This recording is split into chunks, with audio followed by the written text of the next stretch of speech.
Hey guys, welcome back to the channel. So welcome if you are new. So again, I'm gonna apologize for my lighting. So I'm still waiting for my light to come. If you guys have followed me over on my Instagram, you know when I'm filming this, it's actually the 22nd of August. But basically the week before my LED light went on where I normally film, so I only have my little lamp desk.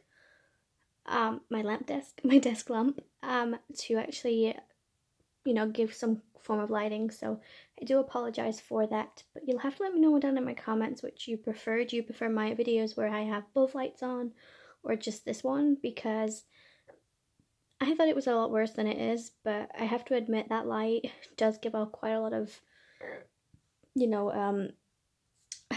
light basically. So anyways, this card I'm using the S&N Gal Sunny, which is Sweet November, and then I'm also pairing that with the Seaside Cliffs from Sweet November as well.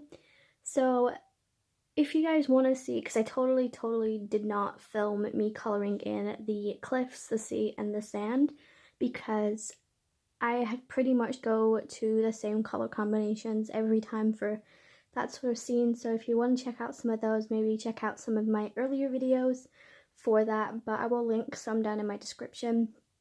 But because I found a color combination that I love and think works, it's very unlikely that I will change it. So I just didn't see the point of me basically showing you the same thing again. But I did show you how I colored the girl in. So this card is actually a birthday card for my mom. So it was my mom's birthday on the 21st of August. So I'm just doing the voiceover the day after, but basically normally I am very much an organized person and I tend to have everything ready at least a week in advance. For some reason, I totally forgot about everything, and I don't know if it's just because the week before, obviously it was my mom's birthday, everything that could go wrong had gone wrong. So I was not feeling 100%, my dad wasn't, my stepdad wasn't, and then I had my light go wrong. I woke up with a cut on my forehead that was giving me a lot of headaches.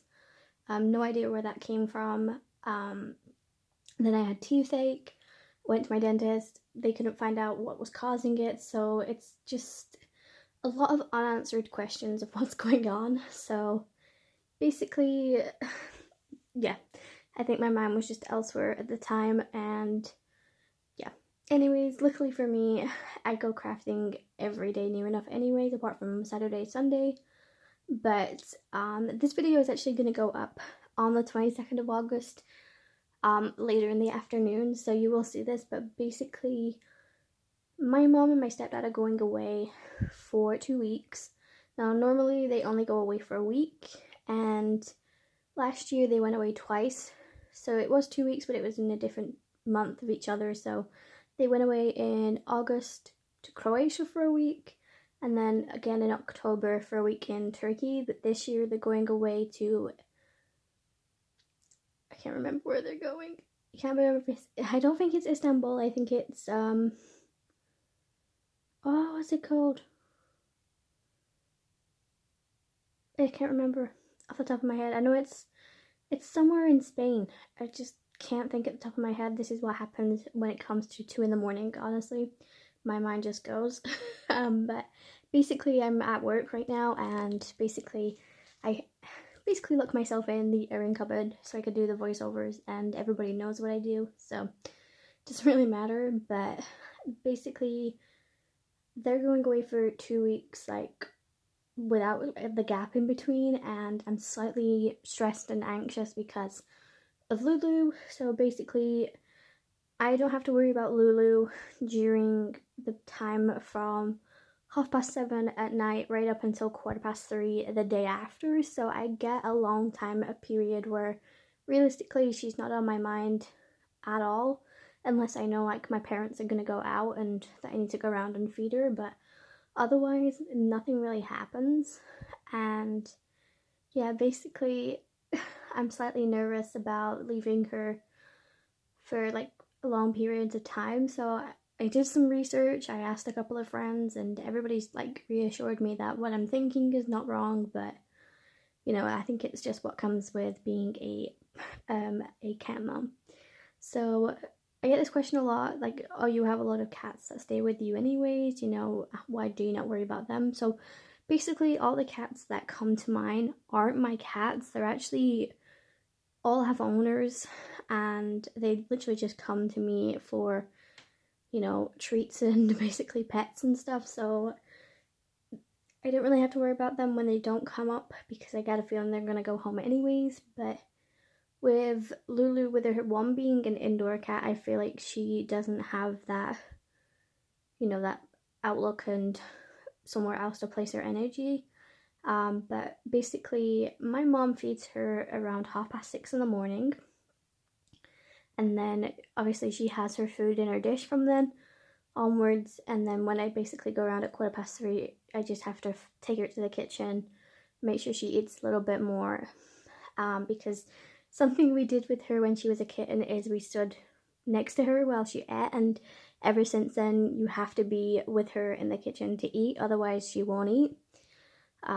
So that kind of backfired in some ways, but she's gonna have like her food and stuff. But I think it's just the fact that obviously I work nights, so I work from 11:30 at night to 6:30 in the morning. So basically I could go straight from work to my mom's, but because I get so tired by that time, I totally forget what I'm supposed to do other than wanting to go to bed. So I just don't necessarily know if I'm gonna remember that I have to go and feed her. So, you know, it's one of those. But I think I'm nervous just because obviously it's gonna be different times as well for me.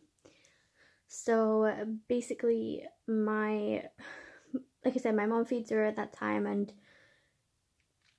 I was trying to work it out, like what's the best time to, you know, spend time with her and all of that. So my initial idea is to go around at 10:30 every morning, feed her, spend an hour or so with her, maybe 2, playing with her and just, you know, getting her energy out a bit, and then going back around at my normal time, which would be 3:15, and then I get to spend that time in my craft room like I normally do. So I roughly come back down from my craft room around 5:05, 5:15, and I generally take Lulu outside on her harness, and then we come back in around 6ish, and then we come out and I go back up into my craft room until around 7:30, and then I leave with my mom. So that's the only thing that's going to be different, is instead of leaving at 7:30, I'm going to be leaving at 8:30, but she's going to be on her own from 8:30 at night right up until 10:30 the following day, and that's roughly, I think, 16 hours or something. So let me know, can you leave a cat at the age of 2 for that long on their own, as long as they have like food, water, and their litter? Because slightly anxious about that, and I could really use your guys' opinion. If you own a pet or you know somebody who owns a pet, let me know what you guys do when you're going away, because like I said, it's stressing me out and don't really need it to be stressing me out. So yeah, I do apologize for talking all the way through it. I just really needed to get that off my chest and get some advice off you guys. But yeah, I hope you guys enjoyed this video. Everything I used will be linked as always. And I want to say a big happy birthday to my mom, and I did totally forget technically her anniversary, which was actually on the 19th of August, but I have a couple of surprises that are going to be done while she's on holiday. So when she gets back, that's kind of like her birthday present that she didn't get, because if I give it her now, she'll kind of have an idea, or she won't even like use it, if that makes sense. So yeah. Anyways guys, I'm going to insert some music for this last portion, even though it's very short. But yeah, if you have any advice on, you know, pet care for a cat at the age of 2, then let me know. It would be very helpful. And I will see you guys in my next video.